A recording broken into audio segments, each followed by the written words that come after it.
Glorificado seja Deus por mais um dia que Ele nos concede. Glorificado seja Deus pela vida e pela salvação. Glorificado seja Deus porque nos dá a oportunidade de refletir em Sua palavra. Desta feita, nós vamos meditar um pouco no livro do profeta Jonas. Livro este que apresenta Jonas, o profeta imperfeito de Deus. Quando a gente olha para este livro, nós vamos encontrar neste livro, um livro que tem uma composição de 4 capítulos. As ideias centrais encontradas neste livro, de acordo com a Bíblia, de estudo com ifonográficos, que é a Bíblia visual com estudo ifonográfico, ela apresenta que Deus é soberano, Ele tem o controle absoluto e todo o poder e realizará os seus planos na terra. Se eles se arrependerem, Deus mostrará misericórdia até mesmo aos inimigos do seu povo. Deus exige obediência, mas oferece uma segunda chance. Deus ama aqueles que não o conhecem e espera que o seu povo faça o mesmo.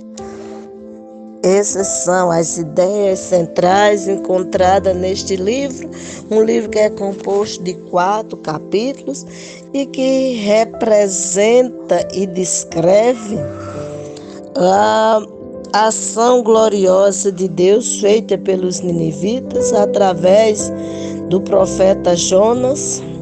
Jonas que a princípio foge da ação que Deus quer que ele realize, mas que depois obedece e vai. Quando a gente olha para esse contexto, você contempla no capítulo 1, Jonas foge de Deus.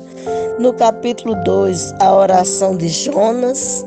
No capítulo 3, Jonas em Nínive. No capítulo 4, a raiva de Jonas e a misericórdia de Deus. Dentro desse contexto, nós vamos contemplar momentos em que Jonas decepciona a Deus e momentos em que Jonas honra a Deus. Por exemplo, lendo no capítulo 1, os versos de 1 a 3, olha o que nós temos. Certo dia, o Senhor Deus disse a Jonas, filho de Amitai: apronte-se, vá à grande cidade de Nínive e grite contra ela, porque a maldade daquela gente chegou aos meus ouvidos. Jonas se aprontou, mas fugiu do Senhor, indo na direção contrária. Ele desceu a Jope e ali encontrou um navio que estava de saída para a Espanha. Pagou a passagem e embarcou a fim de viajar com os marinheiros para a Espanha, para longe do Senhor. Dentro desse contexto, nós contemplamos que Jonas desobedece à ordem de Deus de pregar em Nínive e toma um navio para a Espanha. Já nos versos de 11 a 16, nós vamos contemplar o seguinte contexto. Olha o que é que acontece no verso 11 ao 16. A tempestade piorava cada vez mais, de modo que os marinheiros perguntaram a Jonas: que devemos fazer com você para que o mar se acalme? Jonas respondeu: vocês me peguem e joguem no mar, que ele ficará calmo. pois eu sei que foi por minha culpa que esta terrível tempestade caiu sobre vocês. Em vez de fazerem isso, os marinheiros começaram a remar com toda a força, tentando levar o navio para a praia. Porém, não conseguiam nada, porque a tempestade piorava ainda mais. Então oraram bem alto, assim: ó Senhor Deus, não nos castigue com a morte, por tirarmos a vida deste homem, pois és tu, ó Senhor, quem está fazendo isso, e o que está acontecendo é da tua vontade. Em seguida, os marinheiros pegaram Jonas e o jogaram no mar, e logo o mar se acalmou.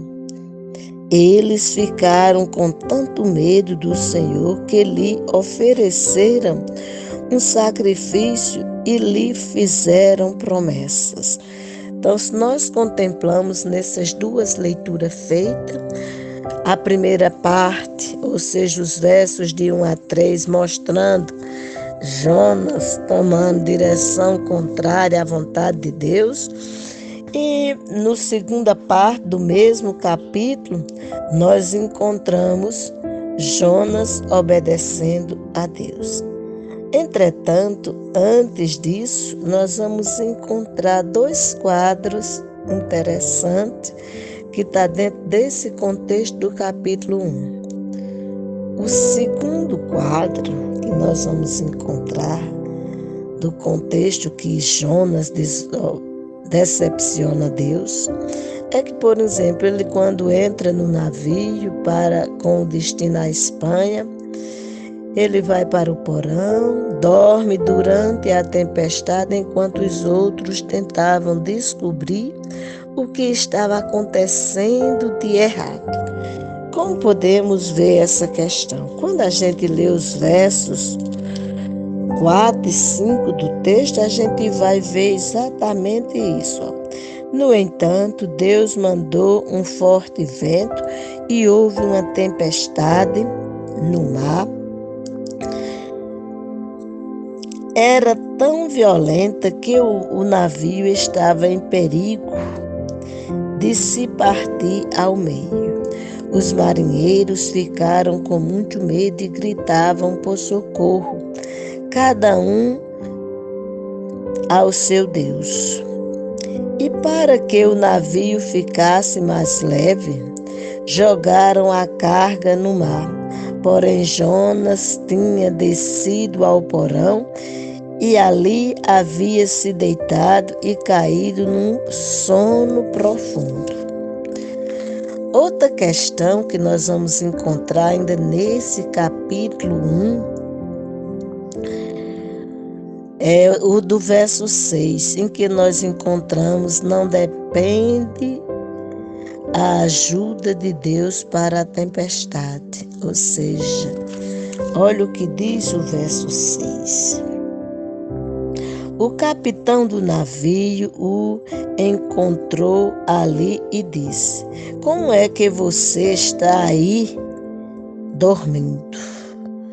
Dizendo isso a Jonas, porque todos batalhavam para ver se chegavam à praia.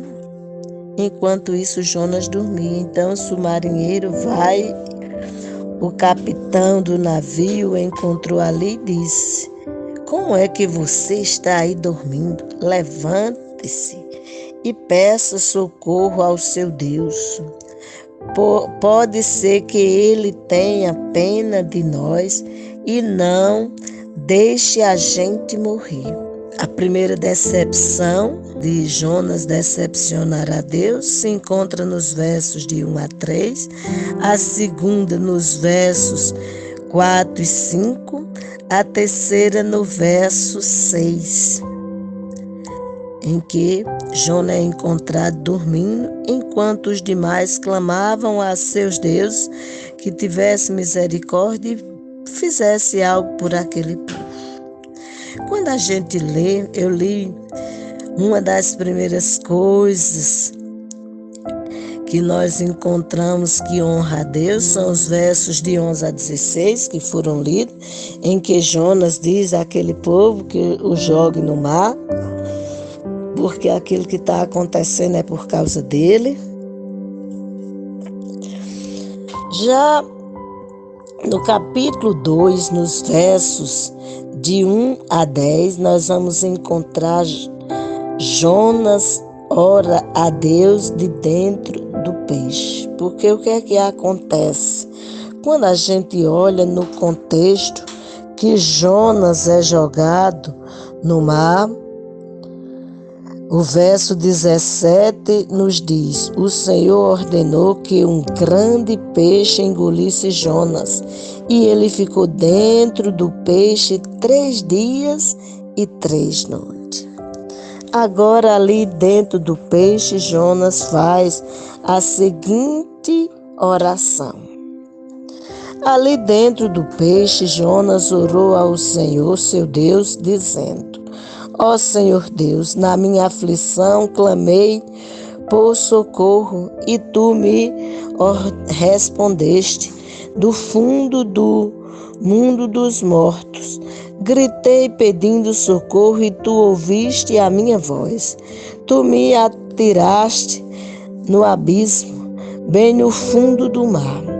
Ali as águas me cercavam por todos os lados e todas as tuas poderosas ondas rolavam por mim. Pensei que havia sido jogado fora da tua presença e que não tornaria a ver o teu santo templo. As águas vieram sobre mim e me sufocaram. O mar me cobriu completamente e as plantas marinhas se enrolaram na minha cabeça. Desci até a raiz das montanhas, desci até a terra que tem o portão trancado para sempre. Tu, porém, me salvaste da morte, ó Senhor, meu Deus.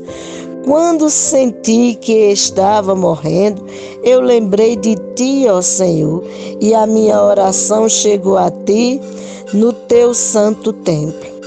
Aqueles que adoram ídolos, que são coisas sem valor, deixaram de ser fiéis a ti, mas eu cantarei louvores e te oferecerei sacrifícios e cumprirei o que prometi.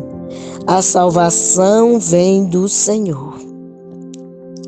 Então o Senhor deu ordem ao peixe e ele vomitou Jonas na praia. Quando você lê esse texto, você contempla algo que agrada a Deus, algo que glorifica o nome do Senhor, pois enquanto 3 passagens que nós havíamos lido mostram 3 momentos em que Jonas decepciona a Deus. O primeiro no capítulo 1, os versos de 1 a 3, o segundo ainda no capítulo 1, versos 4 e 5, o terceiro, verso 6, em que nós encontramos 3 momentos em que Jonas, em vez de honrar e glorificar a Deus, ele decepciona Deus. A pergunta é: estamos agindo como Jonas na vida, decepcionando o nosso Deus, entristecendo ao Criador da nossa vida? Ou o que temos feito? Dentro desse mesmo capítulo 1, como também li, os versos de 11 a 16, nós vemos um momento em que Jonas se dispõe a honrar a Deus. Quando ele diz àqueles homens no navio que o jogue no mar e o mar volta à calmaria. Os homens jogam Jonas no mar Jonas é engolido pelo grande peixe. Jonas fica no ventre desse peixe 3 dias e 3 noites.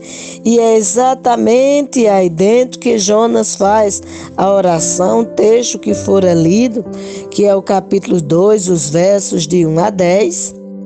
E essa é uma ação de Jonas, ou a segunda ação de Jonas, nesse contexto em que ele honra a Deus. Já em se referindo à terceira desobediência, nós vamos contemplar no capítulo 3, nos versos de 1 a 3, que Jonas obedece a Deus e vai para Nínive. Pois diz o texto: pela segunda vez o Senhor Deus disse a Jonas: apronte-se, vá à grande cidade de Nínive e anuncie ao povo de lá a mensagem que eu vou dar a você. Jonas se aprontou e foi a Nínive, como o Senhor Deus havia ordenado. Nínive era tão grande que uma pessoa levava 3 dias para atravessá-la a pé. Esse é o contexto falado a respeito de Nínive com relação a Jonas obedecer a ordem a Deus de ir e anunciar aos ninivitas. Agora Jonas obedece a Deus. Entretanto, você vai encontrar ainda outro contexto que agrada a Deus, que são os versos 4 e 5. Por que agrada a Deus? Porque agora verdadeiramente ele não só conhece a cidade, mas ele faz o que Deus lhe ordenara. Jonas entrou na cidade, andou um dia inteiro e então começou a anunciar: dentro de 40 dias, Nínive será destruída. No verso 5 diz o seguinte: então os moradores de Nínive creram em Deus e resolveram que cada um devia jejuar. E todos, desde os mais importantes até os mais humildes, vestiram roupa feita de pano grosseiro, a fim de mostrar que estavam arrependidos. Enquanto Jonas anunciava o que Deus havia de fazer dentro do contexto de 40 dias. Quando você entra no capítulo 4, você contempla novamente Jonas decepcionar a Deus. Fica com raiva quando os ninivitas, Jonas anuncia a pregação do que Deus vai fazer com os ninivitas se eles não se arrependerem. Os ninivitas se vestem com panos de saco e buscam a presença de Deus. Aí você vai encontrar no capítulo 4 que Jonas fica com raiva quando os ninivitas se arrependem e quando Deus mostra misericórdia. Olha o que diz os versos 1 e 2 do capítulo 4. Por causa disso, Jonas ficou com raiva e muito aborrecido. Então orou assim: ó Senhor Deus, eu não disse antes de deixar a minha terra que era isso mesmo que ias fazer? Foi por isso que fiz tudo para fugir para a Espanha. Eu sabia que és Deus que tem compaixão e misericórdia. Sabia que és sempre paciente e bondoso e estás sempre pronto a mudar de ideia e não castigar. E segue o texto nos versos de 6 a 9, entretanto eu vou ler todo o texto até o verso 9, sem deixar os versos 4 e 5. O que acontece com Jonas? Aborrecido, deseja morrer quando Deus tira dele a planta que lhe dava sombra. Jonas vai para Nínive para pregar para os ninivitas, entretanto, diz que foge da presença de Deus, porque sabia que Deus era compassivo, misericordioso, paciente, bondoso e que mudaria a situação caso os ninivitas se arrependessem. Como os ninivitas se arrependeram, Deus muda o que diz que ia fazer para com os ninivitas. Veja o que diz o verso 3. Eu li os versos 1 e 2 e agora vou ler até o verso 9, que diz: Agora, ó Senhor, acaba com a minha vida, porque para mim é melhor morrer do que viver. O Senhor respondeu: Jonas, você acha que tem razão para ficar com tanta raiva assim?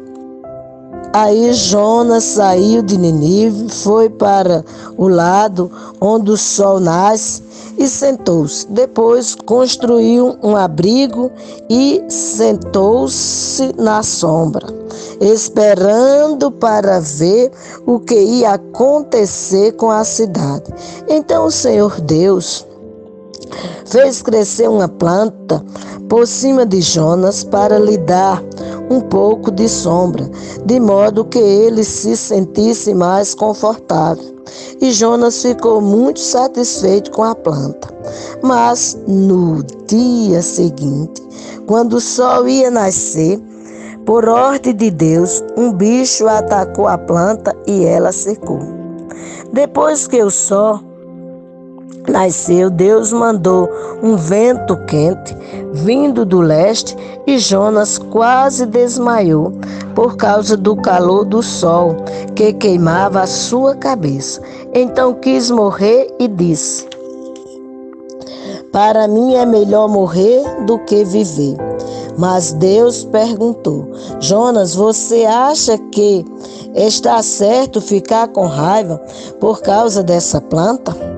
Jonas respondeu: É claro que tenho razão para estar com raiva e com tanta raiva que até quero morrer. Então o Senhor Deus disse: Essa planta cresceu numa noite e na noite seguinte desapareceu. Você nada fez por ela, nem a fez crescer, mas mesmo assim tem pena dela. Então eu, com muito mais razão, devo ter pena da grande cidade de Nínive, onde há mais de 120.000 crianças inocentes e também muitos animais. Deus mostra, através desse exemplo de Jonas, o que é ter compaixão, ter misericórdia, ser bondoso, ser paciente e dar oportunidade do ser humano se achegar a Deus. Se você se encontra na situação de Jonas, lembre-se que Deus tem misericórdia. Basta tão somente você recorrer a Ele através da pessoa de Cristo Jesus, autor e consumador da nossa fé, aquele que disse lá na cruz ao Pai: tudo está consumado, e assim você terá vida eterna com Deus. Que Ele, o Senhor, te abençoe e te dê essa oportunidade de você chegasse a Ele através de Jesus. E se você já é uma pessoa que anda na presença de Deus, que exalta e glorifica o nome do Senhor, que você possa anunciar a compaixão, a misericórdia e a bondade de Deus para aquele que anda sem Deus e sem salvação. Que Deus, pois, nos abençoe.